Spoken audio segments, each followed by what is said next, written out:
Salut les amis, j'espère que vous allez bien. Bienvenue dans cette nouvelle vidéo. Aujourd'hui, on va voir comment renforcer le lien parents et enfants. Quelles sont les actions qu'on peut poser au quotidien pour rester proche de nos enfants, pour entretenir notre rapport et comment aussi renforcer ce lien avec les tout petits. Donc, c'est de ça qu'on va parler aujourd'hui.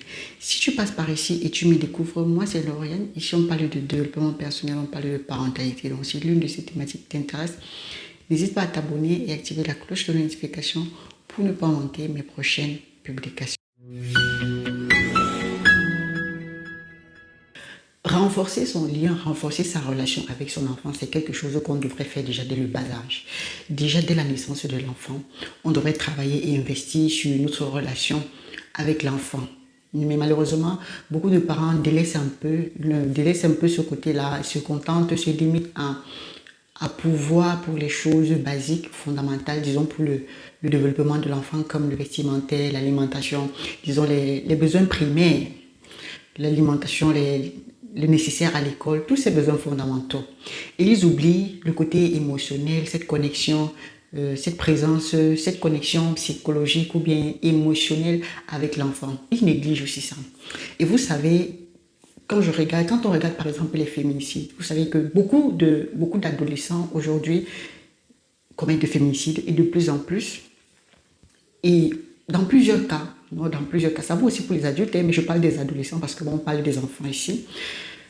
Quand on voit un jeune qui a commis un féminicide, et on écoute ce que son entourage disait de lui, on écoute les paroles des parents surtout. Les parents disent habituellement, non, c'était un enfant tranquille, très calme, très intelligent, il n'avait pas de problème, je n'aurais jamais imaginé qu'il puisse faire une chose pareille. Peut-être même à l'école, on reconnaît l'enfant comme quelqu'un de calme, de très posé, de qui sait ce qu'il veut et tout. Que des choses positives. Et pourtant, les besoins, ce qui pousse un enfant à arriver à un féminicide, c'est des manquements émotionnels, c'est des blessures émotionnelles. Mais les blessures émotionnelles, ce sont des choses qui ne se voient pas. Ce sont des choses que si tu veux connaître, si tu veux reconnaître ces choses-là chez l'enfant, tu dois être proche de lui psychologiquement, proche de lui émotionnellement. C'est le seul moyen d'identifier ses besoins. C'est le seul moyen d'identifier ses blessures, ses manquements. Et ça me rappelle aussi une histoire que ma copine m'avait racontée. L'une de ses nièces que voilà, on la connaît dans la famille comme une petite fille très intelligente. Elle est très intelligente à l'école, elle est très brave. Et un jour comme ça, elle est venue rendre visite à ma copine. Elles ont passé la journée ensemble. Et après, comme ma copine, c'est sa tante, elles ont échangé de numéro. Ma copine n'avait pas son numéro. Elles ont échangé de numéro. Elles se sont séparées. Quelques jours après, ma copine est tombée sur ses statuts. Grande était sa surprise. Elle a vu des statuts choquants, des conversations avec les hommes qu'elle publiait, ce qu'elle faisait avec ses copines, les montants d'argent que les hommes lui transfèrent.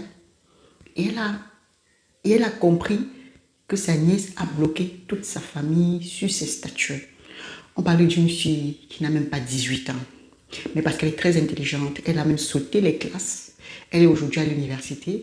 Elle a eu son examen de son baccalauréat avec une très bonne moyenne. Les parents ne manquent pas. Elle vient d'une famille très aisée. Donc, vous voyez, elle a tout le confort matériel. Elle vient d'une famille très aisée. Mais les statuts qu'elle publie, qui est fréquente, ce qu'elle fait, toute sa famille ignore. Pourquoi? Parce qu'elle a bloqué tout le monde. Et par mégarde, ma copine est tombée sur ses statuts. Ma copine l'a appelée, a demandé à lui parler. Quand ma copine l'a appelée, elle a demandé à lui parler. Elle a une fois deviné, elle a bloqué. Elle a bloqué aussi ma copine sur ses statuts. Elle a arrêté de voir. Donc ma copine a arrêté de voir ses statuts. Mais ma copine lui a quand même dit ce qu'elle avait à lui dire en tant que grande sœur.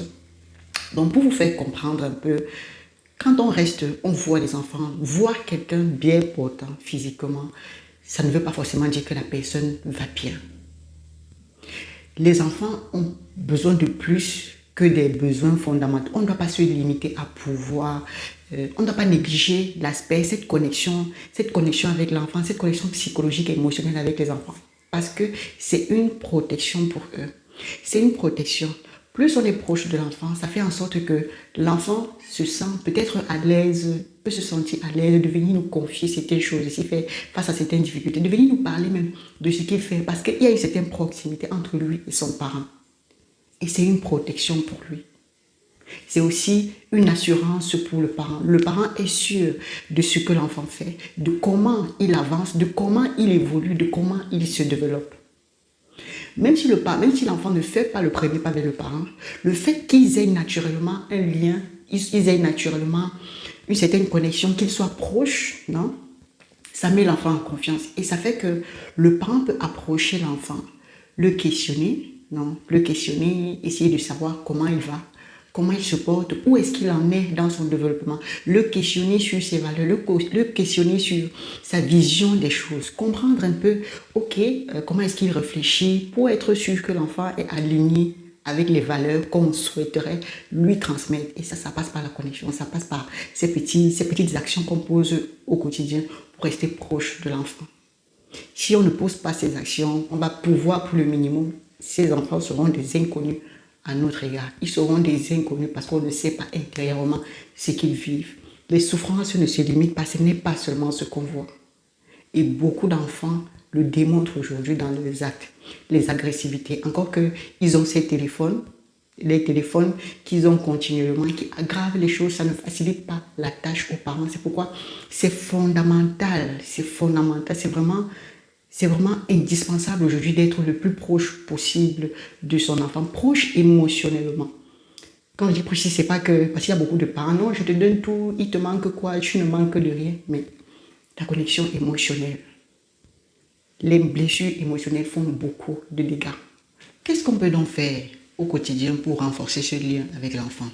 Alors, quand l'enfant a entre 0 et 6 ans, il est focalisé sur ses parents, il recherche la validation, la reconnaissance de ses parents, de son caregiver, la personne qui s'occupe de lui. Et étant donné que l'enfant n'est pas encore développé mentalement, on ne peut pas vraiment parler de certains sujets avec l'enfant, il a besoin de la disponibilité physique de son parent. Donc les gestes d'attention, les manières dont on va vraiment créer la connexion, renforcer le lien, c'est à travers des gestes, des attentions physiques. Non? C'est un peu comme la relation entre le chien et son maître. Le chien, quand le chien voit son maître, il va courir vers son maître. Je ne sais pas, le toucher avec sa queue, sauter sur lui. Ces petits gestes-là, c'est physique. C'est une interaction qui est beaucoup plus physique. Les gestes d'attention sont physiques. Donc, on va maximiser sur des gestes d'attention physique. Et aussi, même dans les moments d'échange, profiter en insérant des gestes physiques, comme peut-être en jouant ensemble, prendre l'enfant dans les bras, faire des câlins, des bisous. Tout ça, ça contribue à renforcer le lien avec l'enfant durant cette étape-là. Et c'est ce dont il a besoin. Maintenant, quand l'enfant arrive à partir de 6 ans, les expériences sociales, la reconnaissance des amis, la recherche de la validation des amis deviennent de plus en plus importants pour l'enfant. L'enfant commence à se détacher un peu physiquement de son parent. Et disons que la relation entre le parent et l'enfant durant cette période, c'est un peu comme la relation entre le chat et son maître. Le chat est dans son coin. Il sait que voilà, son maître est là, il va pouvoir, s'il a besoin, son maître va lui donner le nécessaire. Le maître, c'est que bon voilà, il s'occupe du chat, il lui donne ses besoins principaux, mais s'il y a quelque chose, il intervient. Donc l'enfant a besoin d'une présence psychologique. Ce n'est plus ses besoins d'attention physique, non. L'enfant est concentré beaucoup plus sur les relations avec ses amis, la recherche des expériences, des expériences sociales. Donc le parent sera beaucoup plus présent, va essayer d'être présent émotionnellement, psychologiquement, non? Psychologiquement.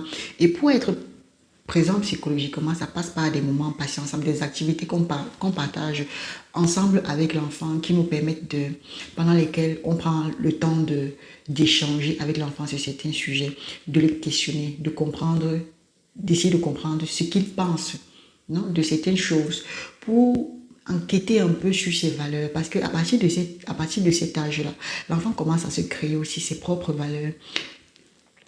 Il commence à se créer ses propres valeurs, il cherche à se connaître, il se fait sa propre idée du monde, sa propre idée de certaines choses, non? Et pour que le seul moyen pour le parent d'être sûr que l'idée que l'enfant se fait de certaines choses, c'est la même idée, disons, c'est aligné avec les valeurs de sa famille, c'est en discutant avec l'enfant. C'est en discutant avec l'enfant, c'est en comprenant son point de vue sur ces choses-là, sur différents aspects de la vie. C'est pourquoi il faut maximiser à partir de cet âge-là sur les activités entre adultes, non, des activités entre adultes et vraiment parler avec l'enfant, être proche psychologiquement de l'enfant. Ça, c'est très important durant cette étape. Ça me rappelle une vidéo que j'avais regardée sur YouTube, qu'est-ce que j'ai dit, pas sur YouTube, sur TikTok, d'une maman qui disait que quand son enfant était tout petit, il avait l'habitude de parler. Il parlait, il était très à l'aise, il se confiait toujours à sa maman, il parlait de tout et de rien à sa maman. Mais après, à un certain âge, à partir de 10 ans comme ça, il a commencé à se renfermer petit à petit et il ne lui disait plus rien. Donc vous voyez, il faut comprendre que ça fait partie du développement de l'enfant. Ces moments ça peut arriver. Ça peut arriver parce que l'enfant, c'est un moment où l'enfant essaye de se connaître, il se fait sa propre idée du monde. Il est un peu, parfois s'il voit quelque chose, les amis qu'il estime, les personnes auxquelles il s'identifie, qu'il admire dehors, ont des valeurs qui sont contraires aux valeurs de sa famille. Il peut se renfermer par peur, il peut se renfermer peut-être parce qu'il est confus, il ne sait pas. Vous voyez, histoire de se créer sa propre identité. C'est pourquoi c'est important. C'est pourquoi c'est important d'avoir ces moments, parce qu'on profite de ces moments-là pour creuser, pour enquêter, pour comprendre ce que l'enfant fait, pour savoir où est-ce qu'il en est, pour savoir ce qu'il pense, pour savoir... Ouais, on profite vraiment pour enquêter dans ces moments-là, parce que quand l'enfant n'est pas à côté de nous, on n'a pas le contrôle sur ce qu'il voit, on n'a pas le contrôle sur ce qu'il faut, quand on n'a pas le contrôle de... Disons, on n'a pas le contrôle sur beaucoup de choses. On n'a pas le contrôle des enfants qui ont encore le téléphone. On a beaucoup de choses qui influencent le comportement des enfants à l'extérieur de la maison. Et le seul moyen vraiment d'être sûr d'avoir l'assurance sur la façon dont ils se développent, sur les valeurs qu'ils vont intégrer dans leur propre vie, c'est en échangeant avec eux, c'est en gardant ce lien avec eux, c'est en ayant vraiment ces échanges, ces moments ensemble où on est sûr que non, voilà, les valeurs que les enfants développent sont des valeurs qui sont alignées aux valeurs de la famille. Voilà donc ce que j'avais à partager dans cette vidéo. N'hésitez pas à me dire en commentaire ce que vous en pensez et je vous dis à la prochaine fois.